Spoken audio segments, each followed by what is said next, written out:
ছাত্র জনতা ওনার নিয়োগকর্তা, মানে এই বিপ্লবী ছাত্ররা তার নিয়োগকর্তা। তো ওনার আওয়ামী লীগ রাজনীতি বাংলাদেশে করবে কি করবে না সেই ব্যাপারে এই ওনার নিয়োগকর্তা যারা আছে তারা কি বলে, উনি তো সেটাই করবেন যা ওনার নিয়োগকর্তারা বলে। বিএনপির প্রধান সমস্যাটা কোথায়? সেটা হলো যে বিএনপির মিডিয়া নাই। এটা হলো বিএনপির প্রধান সমস্যা। বিএনপির প্রধান সমস্যা হলো বিএনপির বিশুদ্ধ ইন্টেলেকচুয়াল বেজ নাই।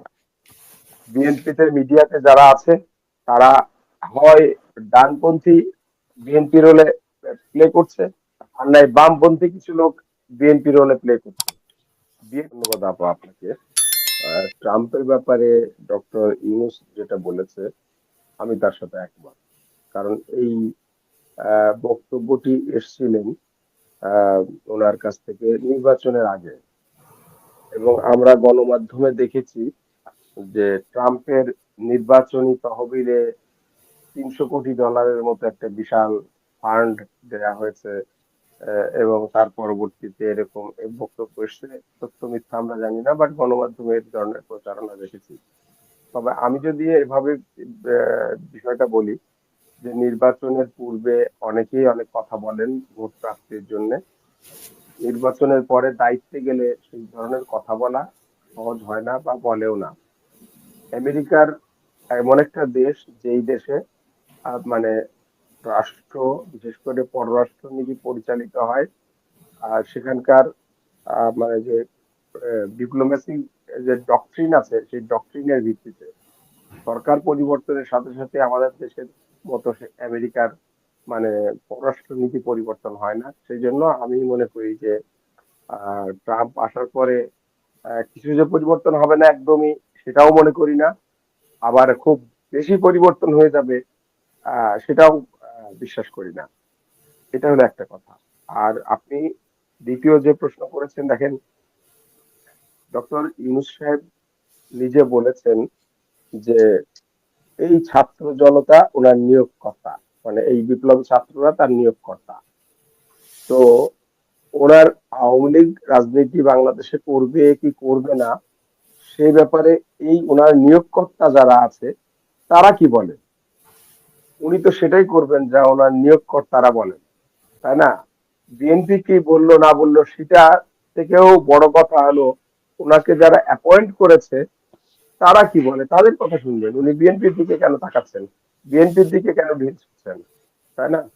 আর আমাদের এখানে একজন আহ সাদ্দাম সাহেব উনি একটা কথা বলেছেন যে আহ, যারা জুলাই বিপ্লবে নিহত হয়েছে, আহত হয়েছে, তাদের সেন্টিমেন্টের, সেই সমস্ত শহীদ এবং তাদের পরিবারের সেন্টিমেন্টের কথা বলেছেন।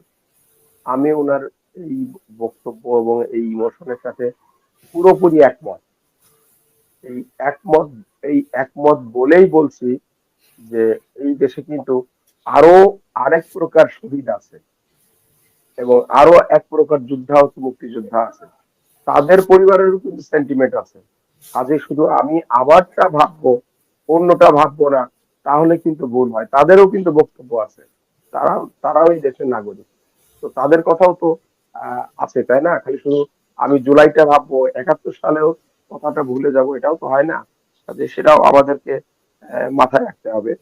আর আরেকটা যেটা বলেছেন যে আওয়ামী লীগের পুনর্বাসন, আওয়ামী লীগের দেখেন এত বড় একটা রক্তক্ষয়, যেখানে আমরা বলেছি, কালকে দেখলাম যে 1600 কতজন যেন শহীদ হয়েছেন এবং 19,000, প্রায় 20,000 মানুষ আহত হয়েছে। এত বড় একটা রক্তক্ষয়, এত বড় একটা বিপ্লব এবং এত বড় একটা মানে এই যে ফ্যাসিবাদ দুর্নীতির পতনের পরে অন্তত কয়েক বছর আওয়ামী লীগের রাজনীতিতে আসাই তো উচিত ছিল না, আসারই সুযোগ ছিল না, আওয়ামী লীগের নাম উচ্চারিত হওয়ারই সুযোগ ছিল না। কিন্তু আওয়ামী লীগকে, আওয়ামী লীগ কেন প্রাসঙ্গিক হয়ে যাচ্ছে, কেন 3 মাসের মধ্যে আওয়ামী লীগ বারবার নানা জায়গাতে দিয়ে রাস্তায় নামতে চাচ্ছে বা চেষ্টা করছে, বা আওয়ামী লীগ কিভাবে আলোচনায় আসছে, প্রাসঙ্গিক হয়ে উঠছে, এটা কারা করেছে? এটা করেছে এই সরকার, স্বয়ং এই মানে সরকার করেছে। কিভাবে করেছে? আমরা যদি বিপ্লবের কথা দেখি, তাহলে বিপ্লব হয়েছে, এই বিপ্লব আপনার ভালো লাগুক আর মন্দ লাগুক, ফ্যাসিবাদী সরকারের বিরুদ্ধে যে বিপ্লবটা হয়েছে, সেই ফ্যাসিবাদের প্রধান আইকন ছিল শেখ মুজিব। সেই শেখ মুজিবের মূর্তি ভেঙে এই বিপ্লব করা হয়েছে। আর এই বিপ্লবের ফসল হিসাবে যে সরকার শপথ নিলেন, সেই সরকারের আইন উপদেষ্টা উনি পিছনে শেখ মুজিবের ছবি লাগিয়ে ফেললেন। তো এটা কি করে হতে পারে? ওনার তো আগে উচিত ছিল এই ওনার যারা নিয়োগকর্তা তাদেরকে বলা যে ভাই, আমার বুকের মধ্যে একটা বিরাট শেখ মুজিব আছে, আমি কিন্তু তোমাদের উপদেষ্টা হলেও আমি কিন্তু শেখ মুজিবকে ছাড়বো না। কাজেই যদি আমি যদি আমাকে যদি এই শর্তে রাজি হও, তাহলে আমাকে আইন উপদেষ্টা হিসেবে নিয়োগ করো। আর যদি এই শর্তে রাজি না হও, তাহলে আমি এই উপদেষ্টা হতে পারি না।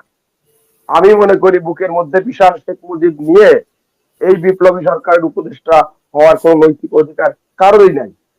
কিন্তু এই ডক্টর আসিফ নজরুল চরমভাবে এই বিপ্লবের সাথে বিশ্বাসঘাতকতা করে এই শেখ মুজিবকে আওয়ামী লীগকে প্রাসঙ্গিক করেছেন, এবং ওনার দেখা দেখি আরো অনেক উপদেষ্টা তাদের পিছনে শেখ মুজিবের ছবি টানিয়ে রেখেছে।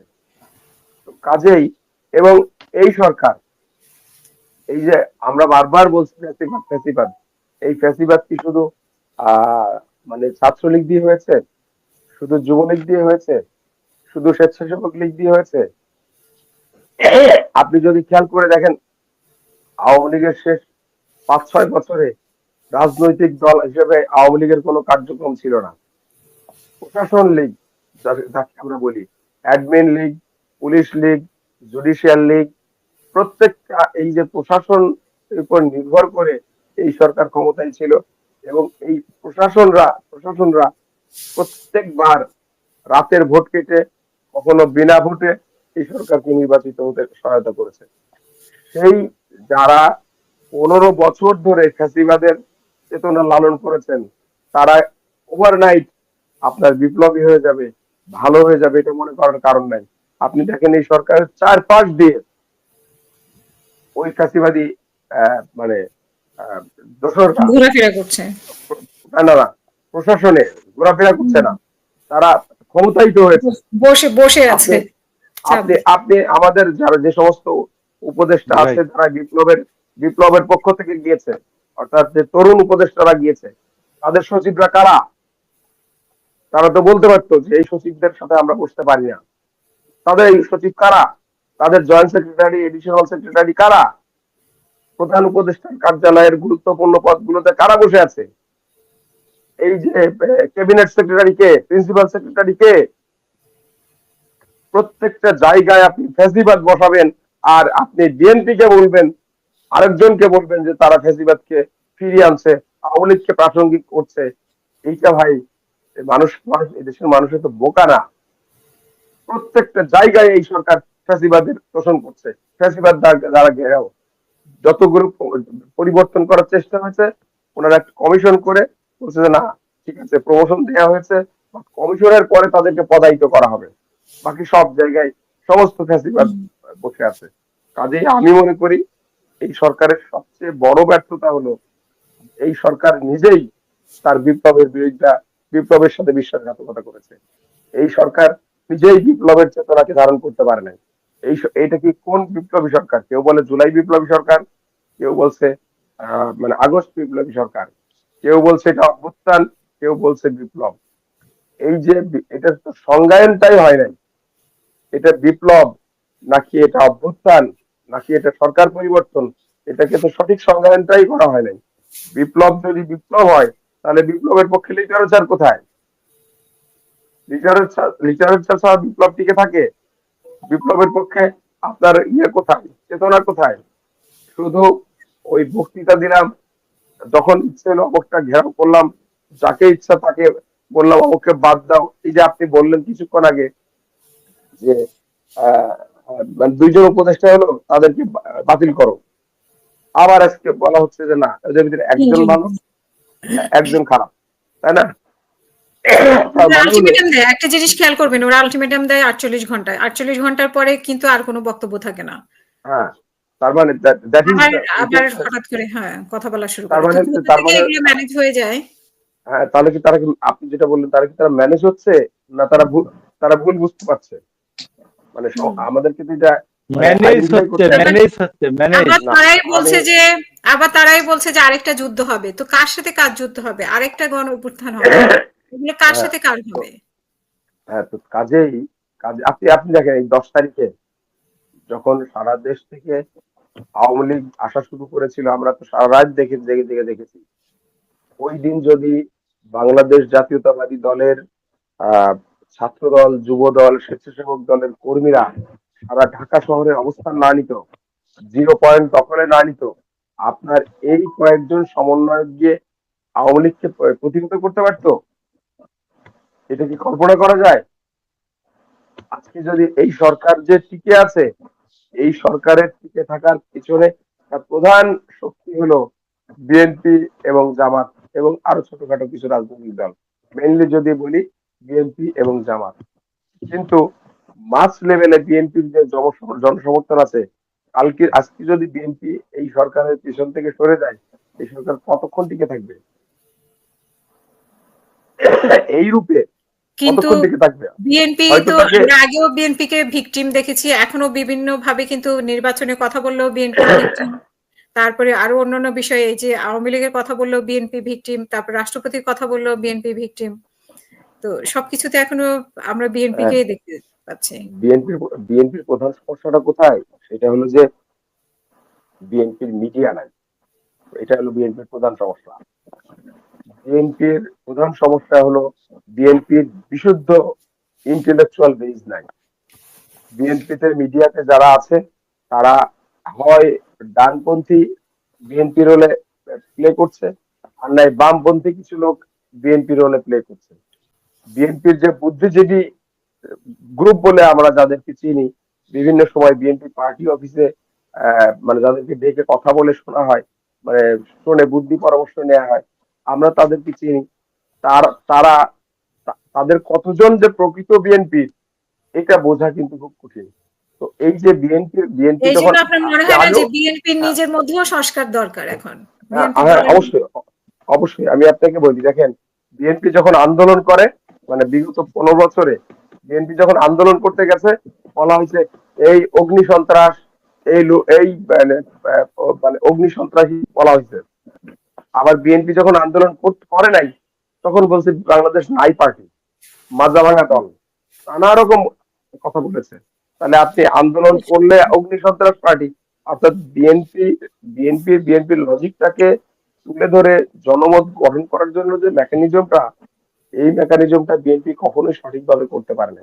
আর আপনি যেটা সর্বশেষ বললেন যে বিএনপির নিজের ভিতরে সংস্কার দরকার, আমি মনে করি এই সংস্কারের বাস্তবতাটা বিএনপির বর্তমান মানে অ্যাক্টিং চেয়ারম্যান উনি বুঝতে পেরেছেন। উনি বুঝতে পেরেছেন বলে এই যে এখন যে প্রশিক্ষণ কর্মশালা হচ্ছে, এবং বিগত মানে 5 তারিখের পর থেকে ওনার বক্তব্য আমাদের যে শোনার সুযোগ হয়েছে, উনি অত্যন্ত ম্যাচিওর রাজনৈতিক একটা অবস্থান নিয়েছেন। এবং আজকে যে কথাটা উনি বলেছেন, আমি অভিভূত। উনি ওনার কর্মীদেরকে বলেছেন যে আমাকে দেশ নায়ক বা রাষ্ট্রনায়ক বলবেন রাষ্ট্রনায়ক। না, বলবেন না। এটা কিন্তু একটা রাজনৈতিক দল, রাজনৈতিক নেতার অত্যন্ত পরিমিতিবোধ, অত্যন্ত মানে পরিশীলিত পরিশীলিত রাজনীতির পরিচায়ক, এবং অত্যন্ত বিচক্ষণতা।